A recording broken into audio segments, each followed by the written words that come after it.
আমি আল্লাহ পাক আমার বান্দাকে আমি মাফ করে দেব, ক্ষমা করে দেব।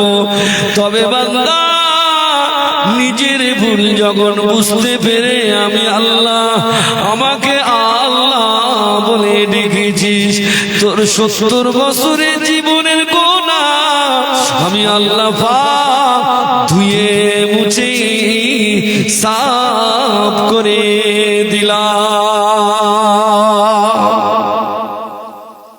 70 বছরের গুনাহ। আমাদের গ্রামের ছেলে আব্দুর রহমান, আব্দুল করিমের সঙ্গে ঝগড়া হয় না? জোরে বলে। আব্দুর রহমান ওর বাপের খুব প্রভাবশালী ছেলে, কিন্তু আব্দুল করিম খুব গরিব। শুনছেন? এখন এই করিম আব্দুর রহমান মারার জন্য খুঁজতেছে করিম, আজ 1 সপ্তাহ ধরে দা কাটারি নিয়ে খুঁজছে। আমি মেরে দেব, জানে সরিয়ে দেব, আমার পাটির বল আছে, আমার লাঠির বল আছে, আমার গায়ে শক্তি আছে, টাকা সম্পদের মালিক আমি। সন্ধে হয়ে গেলে প্রত্যেকটা দিন দা নিয়ে কাটারি নিয়ে ওটায় চালায়, মাচায় দাঁড়িয়ে দাঁড়িয়ে বেরিয়ে বেরিয়ে খোঁজে, করিমকে পাওয়া যায় না। আব্দুর রহমান খুঁজছে কাকে? বলে করিমকে। কথা বলতে হবে, তাহলে বুঝতে পারবে। আব্দুর রহমান খুঁজছে কাকে? করিমকে। করিম গরিব, আব্দুর রহমান বড় লোক। এখন বাড়ির থেকে ছেলেরা বলতে চাই, দেখ করিম তুই ওই রাস্তাঘাট এখন বেরোস না, ওই আব্দুর রহমান ওই দাটালে খুঁজতেছে, ও যে দেখতে পাই কিন্তু তোর ঝেপটে দেবে, তো যাস না।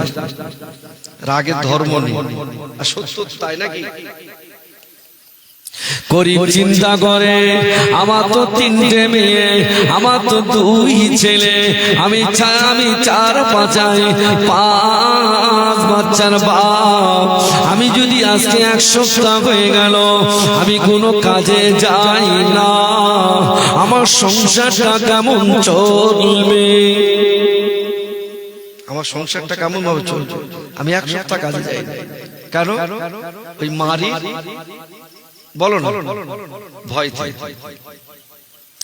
আব্দুল করিম চিন্তা করলো, এভাবে তো চলতে পারে না। আব্দুর রহমান 1 সপ্তাহ ধরে সারা রাত ধরে খুঁজলো, রাস্তাঘাটে কোথাও পাই না।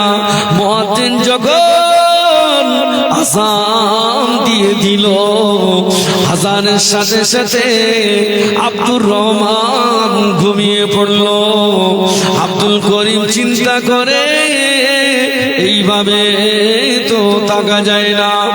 সকাল হয়ে গিয়েছে, আব্দুর রহমানের বাড়ির দরওয়াজায় গিয়ে আওয়াজ দেয়, টুক টুক টুক টুক টুক টুক টুক করে আওয়াজ দেয়। আব্দুর রহমানের মা ঘরের দরওয়াজা খুলে দিল। আব্দুর রহমানের মা করিমকে বলে, করিম রে তুই কেন আমার বাড়ি এসেছিস? তুই কেন এসেছিস? আমার ছেলের রাগ ভালো না, তুই চলে যা। বলে না, ছেলে পিলে ঝগড়া করলে পরে আবার তো বাচ্চা মানুষ, তো কি বলে, আবার যদি তার বাচ্চার সঙ্গে খেলতে যায়, তার মায়েরা বলে, আমার ছেলের রাগ ভালো না, তোর মা শুনলে একটু রাগ করবে না। কথা বলে না। আমার কি বলা ভুল আছে নাকি? তা এইটাও তো বলে।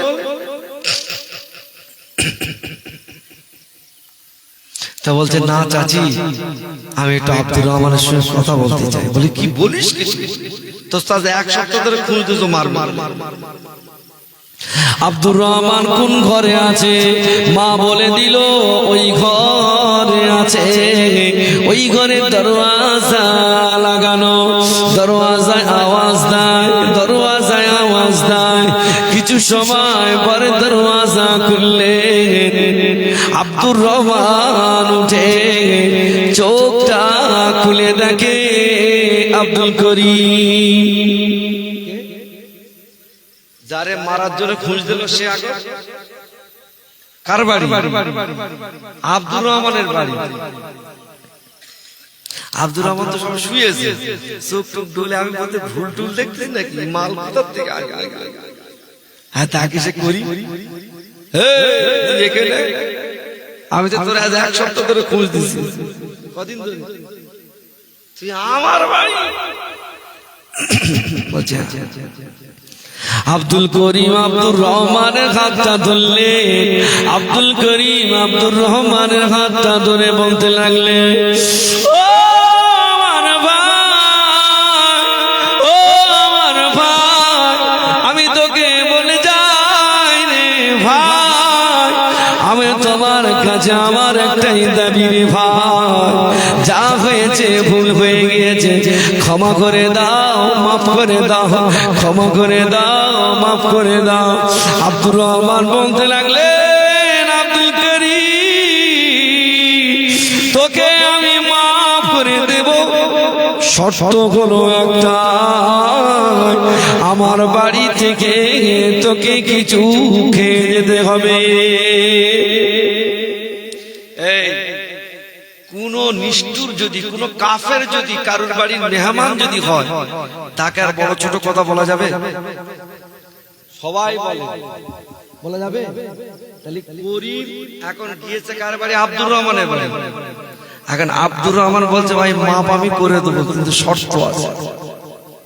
বলছে কি? বলে শর্ত হলো একটাই, আমার বাড়ি থেকে অন্তত একটু চা খেয়ে যায়। যদি বলে এই বান্দাকে, আব্দুর রহমানকে সৃষ্টি করেছে কে? জোরে বলে। আব্দুর রহমানের মনের ভিতরে দয়া দিয়েছে কে? তাহলে দুনিয়ার মানুষ যদি এক মানুষ অপর মানুষের কাছে যদি অপরাধ যদি করে, তাকে যদি মাফ যদি করে দেয়, বাড়ি থেকে আসার সময় পরেও যদি কিছু খেতে দেয় না, আল্লাহ বললেন আমার কোন বান্দা যদি 70 বছর আমি খেতে দিলাম, পড়তে দিলাম, ছেলে দিলাম, মেয়ে দিলাম, আমি আল্লাহ পাক সম্পদের মালিক বানালাম, যা চেয়েছে তাই দিয়েছি, সকাল হয়েছে ছেলে খাবে কি ব্যবস্থা করে দিয়েছি, 3 বিঘে পটল বুনেছে, ওর পটলটা যাতে ভালো হয়, ওর বাচ্চাগুলো যাতে খাবে, আমি সে ব্যবস্থাটাও করে দিয়েছি। আমার নিয়ামতকে খেয়ে আমি আল্লাহ আমার সব কিছু দিয়েছি, সব কিছু খেয়েছে, 70 বছর ধরে খাইয়েছি, কিন্তু 70 বছর পরে যখন আমি আল্লাহ আমার বাড়িতে যখন এসেছে, আমি আল্লাহ পাক আমাকে একটা বার আল্লাহ বলে ডেকেছে, আমি আল্লাহ পাক ও 70 বছরের গুনাহকে আমি আল্লাহ পাক দয়া করি মাফ করে দিলাম। আরো জোরে বলুন সুবহানাল্লাহ। এক মানুষ যদি আর এক মানুষকে যদি মাফ যদি করে দিতে পারে, আমি আল্লাহ কি পারি না আমার বান্দা জীবনের গুনাহগুলোকে আমি আল্লাহ পাক মাফ করে দিতে পারে না? পারে। জোরে বল। এক বান্দা যদি আর এক বান্দার অপরাধ যদি মাফ করতে পারে, সেই বান্দাকে সৃষ্টি করেছে কে? এই ওয়াজ কিছু বুঝতে পারছেন? তার যখন যা লেগেছে আমি আল্লাহ সব দিয়েছি, সব দিয়েছি। আল্লাহ বলছে 70 বছর পরে যখন বুঝতে পেরেছে যে আমি ভুল করছি, আল্লাহর ঘর কথা, আল্লাহ ঘরের নাম কি? মসজিদ। এই তো বাহ, আল্লাহর ঘরের নাম হলো মসজিদ। এক কথা বলা যেতে পারে আল্লাহর ঘর বলুন আর বাড়ি বলুন, ওটা কোন জায়গা? মসজিদ। তা আল্লাহ বলছে আমার বাড়িতে আসছে আমার বান্দা, আমি আমার আব্দুর রহমান বলুন সকলকে মাফ করে দেবো। জোরে বল। কথা বোঝাতে পেরেছি? আল্লাহ বললেন আমার বান্দারে, আমার বান্দিরা রে আমি আল্লাহ পাক তোকে মাফ করে দিয়েছি, তবে বান্দা রে বাকি জীবনটা যেভাবে পারিস আমি আল্লাহ পাক আমার কাছে কাটা কেমন ভাবে কাটাবি, এমন ভাবে যেন কাটা মরণের সময় ইমানের কলেমা পড়ে যেন মউত যেন হয় অমন ভাবেই কাটা। বাকি যে কটা দিন বেঁচে থাকবি 70 বছরের গুনাহ তোর মাফ করে দিলাম যা, কিন্তু বাকি যে কটা দিন বেঁচে থাকবি এমন ভাবে জীবনটা গড়বি, আল্লাহ বলছেন এমন ভাবে জীবনটা তুমি গড়বে মরণের সময় যেন কলেমাটা জেরে বলে আমি বড় আলেম, আমি বড় পীর সাহেব, আমি বড় হুজুর সাহেব, আর আমার মরণের সময় যদি কলেমা নসিব হয়, আচ্ছা ও আলেম দুনিয়া দাও ফেরেশতা বলে আগ পিছে দিন কোনো কথা হবে না, ঝেপতে দেব নাকি? ইমামে আজমের নামটা শুনেছেন না শোনেননি? ইমামে আজম নাম শুনেছেন তো? ইমামে আজম আবু হানিফা রাহমাতুল্লাহ আলাইহি, ইমামে আজম আবু হানিফার কাছে এসে একজন বুড়ি মা এসে বলতে লাগলে, ও জগতের বড় ইমাম ইমামে আজম আবু হানিফা রাহমাতুল্লাহ আলাইহি, আমার তোমার কাছে আমার একটাই দাবি, তোমার কাছে আমার একটাই প্রশ্ন, কি বুড়িমা তুমি আমাকে বলো না? বুড়িমা একটি ছাগল নিয়ে আসলেন, বুড়িমা ইমামে আজমকে বলতে লাগলেন, ও জগতের বড় ইমাম ইমামে আজম তোমার দাড়ির দাম বেশি না আমার ছাগলের দাড়ির দাম বেশি? এই না বলবার পরে জগতের শ্রেষ্ঠতম ইমাম ইমামে আজম আবু হানিফা রাহমাতুল্লাহ আলাইহি বলতে লাগলেন, ও বুড়িমা এই প্রশ্নটা আমি আজকে বলবো না, বাড়িতে তুমি চলে যাও, 3 থেকে 4 দিন পরে তুমি আসবে, আমি ওই দিন আমি তোমাকে জানাবো জগতের বড় শ্রেষ্ঠতম ইমাম। তার আগে আল্লাহ জমিন থেকে বিদায় নিয়ে নিল, সকলে মিলে গোসল দেওয়ার জন্য পরিস্থিতি নিয়ে নিল, হুজুরকে কাটিয়ার উপরে তোলা হলো। কোথায় ছিল বুড়িমা? আস্তে আস্তে ঘাটতে ঘাটতে তাকে বিশাল লোকজন জিজ্ঞাসা করে, ও ভাইরা এখানে এত লোকজন কেন? বলতে লাগলেন, এখানে জগতের শ্রেষ্ঠতম ইমাম ইমামে আজম আবু হানিফা রাহমাতুল্লাহ আলাইহি আজকে তিনি বিদায় নিয়ে নিয়েছেন। বুড়িমা বলতে লাগলেন, না না না, এটা হতে পারে না, জগতের শ্রেষ্ঠতম ইমাম ওদা কোনদিন খেলাম করে না, আমাকে তো 3 দিন পরে আসতে বলেছিল, আমি যে প্রশ্ন করেছিলাম আমার 3 দিন পরে উত্তর দেওয়ার কথা না। ইমামে আজমের মুরিদানেরা দাঁড়িয়ে যাও দাঁড়িয়ে যাও, আমাকে একটু করে খাটিয়ার পাশে নিয়ে চলো।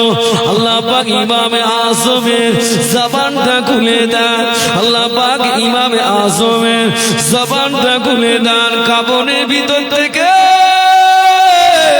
জগতের শ্রেষ্ঠতম ইমাম ইমামে আজম আবু হানিফা রাহমাতুল্লাহ আলাইহি বুড়ি মাকে বলতে লাগলেন, ও আমার বুড়ি মা, বুড়ি মা, বুড়ি মা, তোমার ছাগলের দাড়ি থেকে ইমামে আজমের দাড়ি দাম বেশি। আরো জোরে বলো সুবহান। বুড়ি মা প্রশ্ন করলে, ও জগতের ইমাম ইমামে আজম আবু হানিফা রাহমাতুল্লাহ আলাইহি এই কথাটি বলতে আপনার এতটা দিন সময় লেগে গেল? ইমামে আজম বলতে লাগলেন, ও আমার বুড়ি মা, আমি আমি ইমামে আজম যদি ঈমান নিয়ে যদি মারা যায়, আমি ইমামে আজম আমি যদি ঈমান নিয়ে যদি মরতে পারি, তবে আমার দাড়ির দাম বেশি হবে। আমি ইমামে আজম যদি ঈমান না নিয়ে যদি মরি, আমার আমলের দাম হবে না। তাই আল্লাহ পাক বললেন, এই আমার বান্দারে 70 বছরের গুনাহ দুনিয়ায় কেউ না মাফ করলেও আমি আল্লাহ পাক মাফ করে দিলাম, ক্ষমা করে দিলাম। তবে বাকি যে কটা দিন বেঁচে থাকবি বান্দারে, যাব ঈমান নিয়ে যেন মরতে পারো, অমর জীবন গড়ো। আরো জোরে বলুন সুবহান। এই ওয়াজ কি বোঝা যায় বাবা? কষ্ট হচ্ছে আপনাদের? হ্যাঁ, আমি একবার তাকবীর দেব, লাইন আমি ধরে ফেলবো, লাইনটা কি আছে না আছে। নারায়ে তাকবীর। আমার জ্ঞান হয়ে গেছে, আমার ক্ষমা করে দাও। আমি কোনোদিন আর ভাঙড়ে এসে তাকবীর দেব না। তাকবীর হলো আমার মা বোনের কাছে যদি বলি বিদ্যুৎ গতির আওয়াজ হয়, বিদ্যুৎ গতি দেখে আপনাদের কষ্ট হচ্ছে, আমি দোয়া করে দেবো। হ্যাঁ, দোয়া করে দেবো কি বাবা? কিছু লোক মনে করতে খুঁজে তুমি দোয়া করলে আমারও বেশি যায়।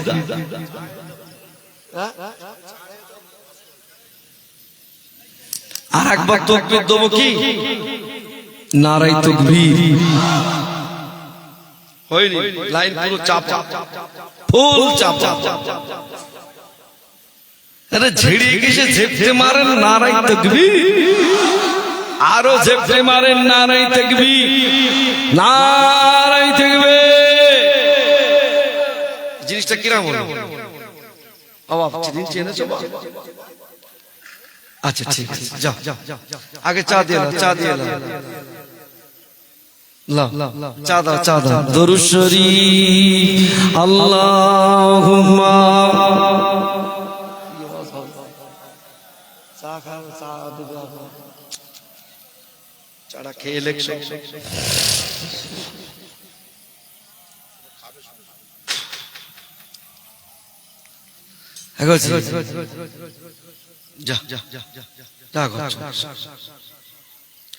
কলেমা জিকির লা ইলাহা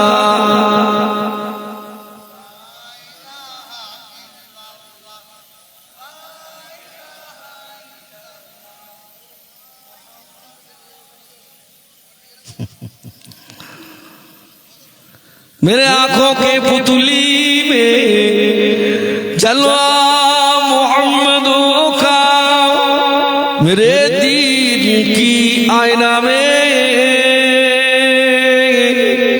नक्शा ही मोहम्मद का। कोई जन्नत में जाएगा, कोई दोज़ख में पहुंचेगा, मदीने की तरफ दौड़ेगा दीवाना मोहम्मद का। अल्लाहुम्मा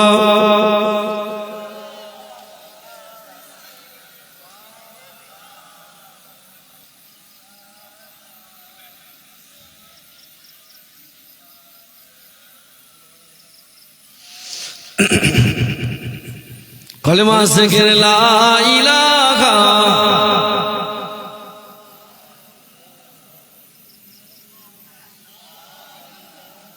সকালে যাবেন চা দিতে, একা মানুষ কত দেবে?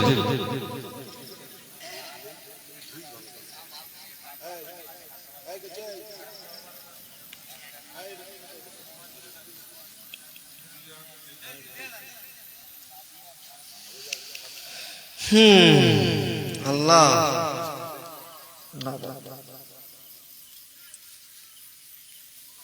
কচিতে খাও, তাহলে আমি একটু চা খাই নাকি? তাহলে একটু বিরতি হোক নাকি? হ্যাঁ, চা খাবেন আবার অসম্মান হয় না নাকি? চা খেয়ে ক্যাম্প শুরু করে ছেড়ে দেবো 10 মিনিটে গেল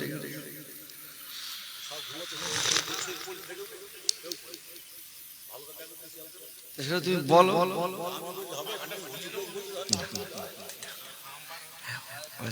এতে ভালো ভালো কিন্তু ওই কাম বসে গেলে সমস্যা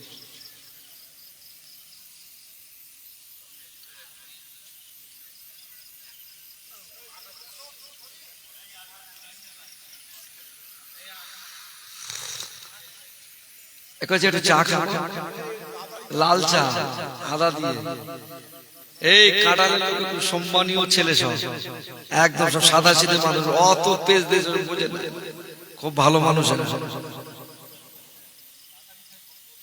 এদের সঙ্গে 2 নম্বরই করলে তারা ছাড়ে খুব ভালো মানুষ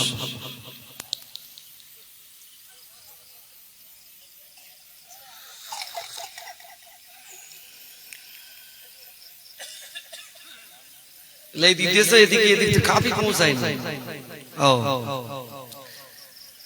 আর কাপটা একজন দাও করছি একজন উঠো বাবা যুবক ছেলে একজন উঠে কাপ গুলোতে দাও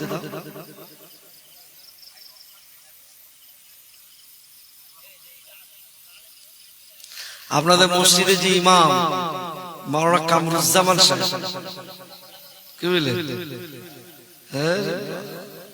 আগুন ছুটকে দিচ্ছে আগুন দিচ্ছে আগুন ছুটকে দিচ্ছে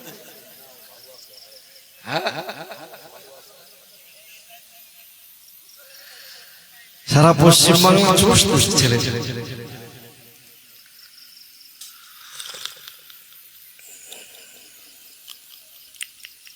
আরে যা কিছু হোক না হোক অন্তত ভাঙর কাটালিয়ার নামটা তো মোবাইলে হচ্ছে দেখো বলো কামরুজান বাড়ি কথা এ হুজুরির বাড়ি কথা এ হুজুরির বাড়ি হলো ভাঙর কাটালিয়া কি অন্তত এটা তো হচ্ছে গোটা বিশ্ব তো দেখছে মক্কা শরীফ বসে বসে আমি কামরুজ্জামানের অশান্তি যাই হুজুরি দিব্য বেরিয়ে চলে আমি কি যাই হোক আপনাদের আমাদের হুজুর কোথায় এলাকায় আছে প্রচুর দায়িত্ব লাগছে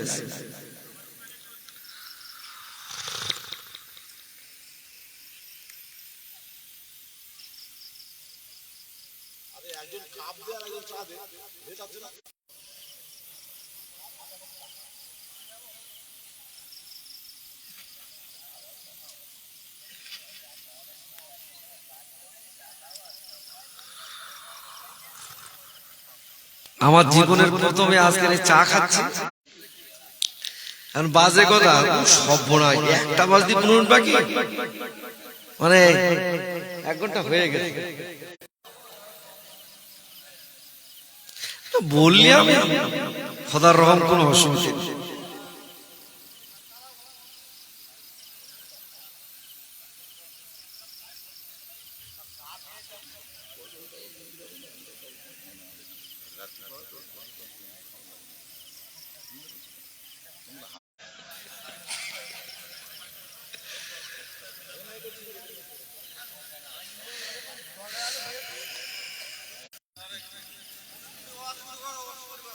হয়ে গেছে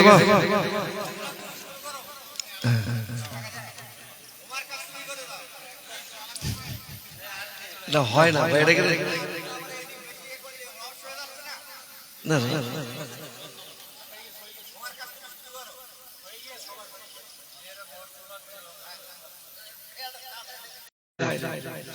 এখানে জোর দেওয়া নয় এটা মানুষকে একটা কোরআন হাদিসের কথা বলতে তাকে বুঝিয়ে বলতে হবে সেদিন আপনি কোরআন হাদিসের কথা শুনবেন এটা হয় না তাহলে একই সঙ্গে সকলে একটা পরিবেশ বিরোধী যাক 10 মিনিট তারপর আবার শুরু হবে এটা নিয়ম আমি বলতে নেই বাবা দরুদ শরীফ আল্লাহুম্মা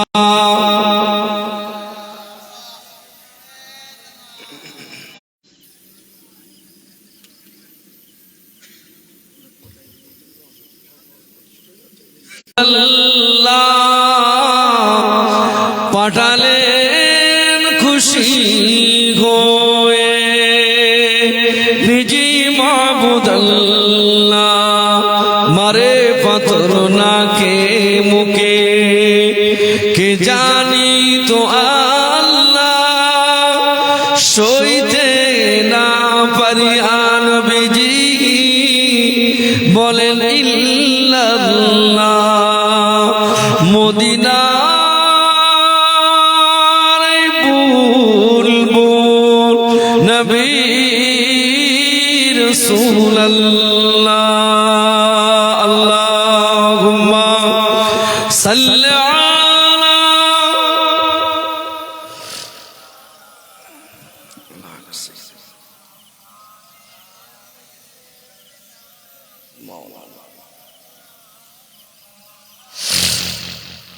আমার বাপেরা ভাইরা।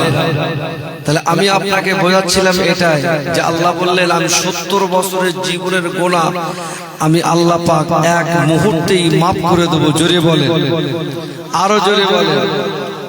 তবে হ্যাঁ, জীবনের অপরাধ যেমন মাফ হয়েছে, আমি যখন মাফ করে দিয়েছি, তবে বান্দা তুই মনে রেখে দিও একটাই কথা, অন্য কিচ্ছু নয়, যে কটা দিন বেঁচে থাকবে যেন তওবা করে ঈমানের কলেমার সঙ্গে যেন মউত হয়, অমন জীবন তুমি আস্তে আস্তে গড়তে শুরু করো। কথা ঠিক কি না? এটা আমি বলছি। দ্বিতীয় কথা হলো আল্লাহ সকলকে মাফ করেছেন। আল্লাহ পাক কাট্টা কাট্টা কাফেরগুলোকে আল্লাহ ক্ষমা করে দিয়েছেন। দিয়েছে না দেয়নি? একটু জোরে বলেন, দিয়েছে না দেয়নি? অবশ্যই দিয়েছেন। আল্লাহ পাক নিজামউদ্দিন আউলিয়াকে মাফ করে দিয়েছে না দেয়নি? বড় বড় মদখোর আল্লাহ পাক তাদেরকে ক্ষমা করেছে না করেছে? হাবিব আজমি মস্ত বড় সুদখোর আল্লাহ তাকে মাফ করেছে না করেনি?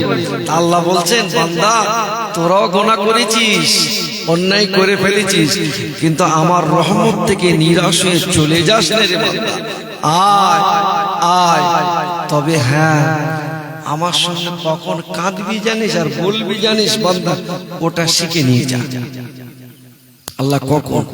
আল্লাহ বললেন বান্দা আপনাদের একটা প্রশ্ন জিজ্ঞাসা করছি, বলেন আজকের এই মাহফিল কি কাঁদার জায়গা? আপনারা যা বলবেন তাই বলেন। আপনারা বলছেন জি। আচ্ছা, মসজিদটা কি কাঁদার জায়গা? আপনারা বললেন জি, তার মানে হ্যাঁ। কিন্তু আমি বলছি এগুলো কাঁদার জায়গা নয়। তাহলে কাঁদবো কোথায়? এগুলো হলো কাঁদা প্র্যাকটিস করবার জায়গা। কাঁদতে হবে নিরিবিলি নিঝুম জায়গায়, যেটা কেউ জানে না। সহজ ভাষায় আপনাদের বুঝিয়ে দে, ছেলে আর মেয়ে প্রেম করে সমাজে আছে না নাই? বলে আছে। ছেলেটা কি যখন প্রেম করে ওই মেয়েটার সঙ্গে যখন কথা বলে, ও কি লাউড স্পিকার দিয়ে ভাঙড় রেগে কথা বলে? হ্যাঁ, খুব গোপন জায়গায়, নিরিবিলি জায়গায়, একেবারে আব্বা মা কেউ যাতে শুনতে না পারে সেরকম একটি জায়গায় গিয়ে কথা বলে না, বলে না?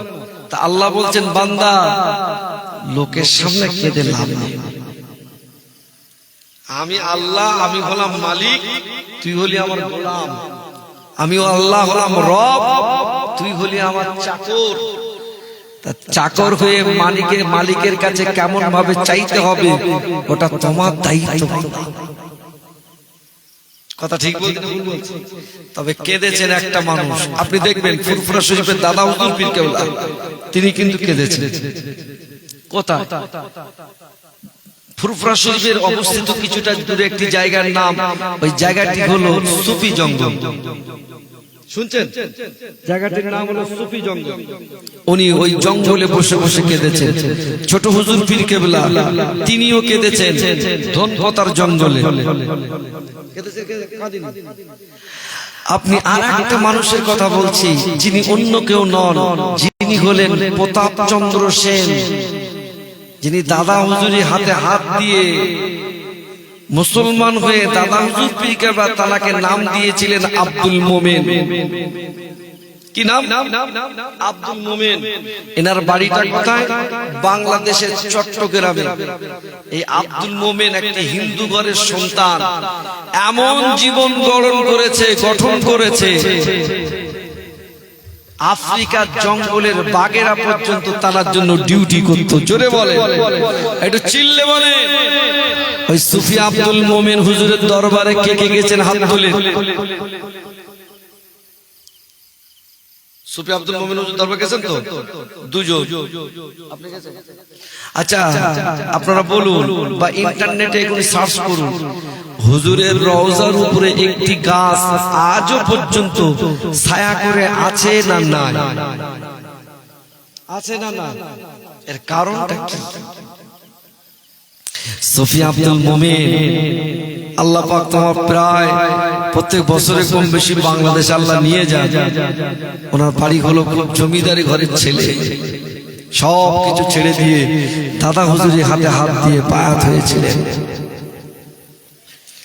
ফুরফুরা শরীফের মুজাদ্দিদুজ্জামান কুতুবুল আলাম আমিরুশ শরিয়াত হযরত দাদা পীর রহমাতুল্লাহ আলাইহি তিনিও কেঁদেছেন বাবা।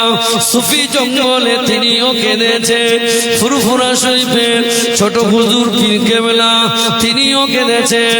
দনপোড়ার জঙ্গলে কেঁদেছেন। আল্লাহকে রাজি করে ফেলেছেন, আল্লাহকে খুশি করে ফেলেছেন।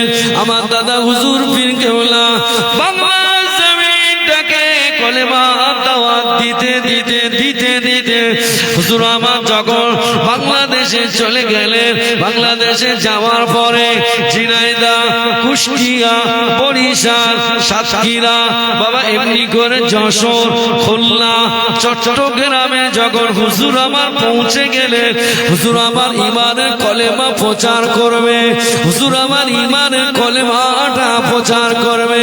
কিন্তু না না, দেখতে পাওয়া যায় হুজুরকে যে জায়গাটায় দেওয়া হয়েছে বিশ্রামের জায়গায়, ঘুমানোর জায়গায়, কিছুটা দূরে একটি মন্দির আছে। ওই মন্দিরে সমস্ত পুরোহিতরা এত জোরে জোরে মন্ত্র পড়ে, এত জোরে জোরে শোনক পড়ে। দাদা হুজুর পীর কেবলা বাড়িওয়ালাকে ডাকলেন, ও বাবা বাড়িওয়ালা, এদিকে আয় বাবা, এদিকে আয়। আমি আবু বাকার আজকে 3 দিন হয়ে গেল হেঁটে হেঁটে হেঁটে হেঁটে হেঁটে হেঁটে আজকে তোমাদের এখানে আমি আসলাম। আমি ইমানের কলেমা প্রচার করতে, দ্বীন ইসলামের দাওয়াত দিতে আসলাম। আমাকে এমন জায়গায় তোমরা আমাকে ঘুমানোর মতো ব্যবস্থা করে দিয়েছো, আমাকে এমন জায়গায় বিশ্রামের ব্যবস্থা তোমরা করে দিয়েছো। ও বাবা বাড়িওয়ালা, তোমরা একটু যাও না গো বাবা, ওই যে মন্দিরে গিয়ে বলে এসো, ওই যে মন্দিরে গিয়ে বলে এসো। ও পুরোহিত মশাইরা, তোমরা আস্তে আস্তে শোনো পড়ো, তোমরা আস্তে আস্তে মন্ত্রটা পড়ো। ওরা বলতে লাগলো আমরা পড়বো। ওই সবাই বাড়িওয়ালা হুজুরের কথার উত্তরে বলতে লাগলেন, হুজুর বিয়াদবি মাফ করো, বিয়াদবি ক্ষমা করো। হুজুর আপনার কাছে আমার দাবি, একটাই দাবি, অন্য কোনো দাবি নয়। হুজুর একটাই দাবি, আপনি যে আমাকে বললেন আমি যে মানা করব, সকাল হতে না হতে এখানে সাম্প্রদায়িক দাঙ্গা লেগে যাবে। হুজুর আমি পারবো না। মুজাদ্দিদুজ্জামান বৃদ্ধা মানুষ, হাতের উপরে একটি লাঠি ভর করে বাড়িওয়ালাকে বলতে লাগলেন, বাবা বাড়িওয়ালা, আমি যাব, আমি যাব, আমি গিয়ে মানা করে আসবো। আস্তে আস্তে বলো, কিন্তু এই যে প্রতাপ চন্দ্র সেন 40 জন পুরোহিতদের শিক্ষক, কজন? টোটাল 40 জন পুরোহিতদের শিক্ষক। এই সুফি আব্দুল মুমিনের কথা বলছি, হুজুরের কথা। হুজুর বলছেন, বাবা আমি, বাড়িওয়ালা বলছে, হুজুর আমি যে বলে আসবো, সকাল হতে না হতে দাঙ্গা শুরু হয়ে যাবে, ওতে আমরা গিয়ে বলতে পারবো না। দাদা হুজুর পীর কেবলাকে বলতে লাগলেন, এ পুরোহিত মশাইরা, তোমাদের মন্ত্রগুলো আস্তে আস্তে পড়ো। এ বাবা পুরোহিত মশাইরা, তোমাদের শোনকগুলো আস্তে আস্তে পড়ো। এমন ভাবে শোনক করতে নেই রে বাবা, মানুষের কষ্ট হয়। আর তোমরা যে পরের বালতি এইভাবে আর খালি খালি করতে যেও না। তোমরা যে মিষ্টি আনছো এই মিষ্টিগুলো প্রতিবার মুখে ধরছ, প্রতিমা তো খায় না, পরের বালতি এইভাবে আর কতদিন ফাঁকা করবে? একটা মিষ্টি তো খায় না, তাই ব্যবসা কদিন চলবে বাবা? এগুলো বন্ধ করো। পুরোহিত মতায় সেই প্রতাপচন্দ্র সেন, ওই যে সুফি আব্দুল মোমেন, সমস্ত পুরোহিতরা পিছনে, প্রতাপচন্দ্র সেন দাঁড়িয়ে বলছে, কেন তুমি তুমি কে, তোমার কোথায় বাড়ি? বলছে আমার বাড়ি হলো ফুরফুরা জমিনে, আমার নাম হলো ফুরফুরার পীর আবু বকর সিদ্দিকী। জোরে বলুন সুবহান। তো বলছে তুমি খাওয়াতে পারবে? বলছে আমি খাওয়াতে পারবো না, তবে আমার আল্লাহ যদি আমার দ্বারাই যদি করিয়ে নেয় তবে পারবো। হুজুর আমার দেখতে পাওয়া যায় একটি মিষ্টি যেই যে ধরলে টপ করে গিলে নিলে। প্রতাপচন্দ্র সেন বলতে লাগলে, ও ফুরফুরা পীর আবু বকর, ও ফুরফুরা পীর আবু বকর, আমি তোমাকে জানিয়ে দিলাম, আমি তোমাকে শুনিয়ে দিলাম, আমি আজকের 40টা বছর ধরে এখানে আমি পুজো আস্তানা দেই, আমি 40টা বছর ধরে এখানে পূজা দেই, আমি 40টা পুরোহিতের শিক্ষক, আমি আজকে এতদিন হয়ে গেল আমি একটা মিষ্টি এখনো পর্যন্ত কোনদিন খাওয়াতে পারলাম না। আপনি কোথা থেকে আসলেন, কি মন্ত্র জানি পড়লেন, আপনি একটি মিষ্টি যে খাওয়ার সাথে সাথে আমার সঙ্গে সঙ্গে গিলে নিল। এইটা বলবা পরে পুরোহিত মশাই আমার দাদা পীরের পায়ের কদমে পড়ে গেলে, ও আল্লাহর ওলি বান্দা, আপনার বাড়ি তো আমি কোনোদিন যাই না, আমি আপনার কাছে আমার একটা দাবি। বলে কি দাবি? বলে অন্য কোনো দাবি নয়, আমি 40টা বছর ধরে পূজা করি, আমি একটা মিষ্টি খাওয়াতে পারি না, আজ আপনি এসে একটাবার মিষ্টিটা ধরলেন, সমস্ত মিষ্টিগুলো টপকে চলে গেল। ওই সময় বলতে লাগলে, ও আল্লাহ পাকের ওলি বান্দা, আমি সব ছাড়তে রাজি আছি, আমাকে ওই মন্ত্রটা শিখিয়ে দাও। মুজাদ্দিদুজ জামান বলেছিলেন, এই বাবা শুনে নাও, আমি তোমাকে জানিয়ে দে, ও বাবা তোমরা শুনে নাও, আমি তোমাকে জানিয়ে দেই, এই মন্ত্র শিখতে গেলে, এ মন্ত্র তোমাকে শিখতে গেলে বাপকে ছাড়তে হতে হলে হতে পারে, মাকে ছাড়তে হয়তো হতেও পারে, পাড়া প্রতিবেশীকে ছাড়তে হতে পারে, তবে তারপরে যদি মন্ত্রটা শিখতে পারে। প্রতাপচন্দ্র সেন দাঁড়িয়ে দাঁড়িয়ে বলেছিলেন, ও আল্লাহর ওলি বান্দা, আমি সব ছাড়তে রাজি, আপনার কদম ছাড়তেই রাজি নয়। জোরে বলা যায় না, আমি সব ছাড়তে রাজি, কিন্তু আমি কদম ছাড়তাম। আমাকে ওইটা আমাকে শেখাতেই হবে। আজকে 40 বছর ধরে পুজো করতেছি, মাল একটা দিক থেকে ওদিকে, আর আপনি এসে ধরলেন, ঝটকার গিলে নিলেন। তা আমি ওই মন্ত্রটা শিখতে চাই। বিরিন্দা মানুষ আমার, মুজাদ্দিদুজ জামান আমার, কুতুবুল আলাম, আমিরুশ শরিয়াত হযরত দাদা পীর রহমাতুল্লাহ আলাইহি, হুজুর আমার গালাটির উপরে ভর দিয়ে বাড়িতে এসে বাড়িওয়ালা যেখানে জায়গা করেছিলেন বাড়িতে এসে ঘুমিয়ে পড়লেন। সারা রাত প্রতাপচন্দ্র সেন দাদা পীরের ঘরের দরওয়াজায় ডিউটি করে। সারা রাত দাঁড়িয়ে আছে, যদি আমাকে না বলে, যদি চলে যায়, আমি আর ওই মন্ত্রটা বলো শিখতে পারবে।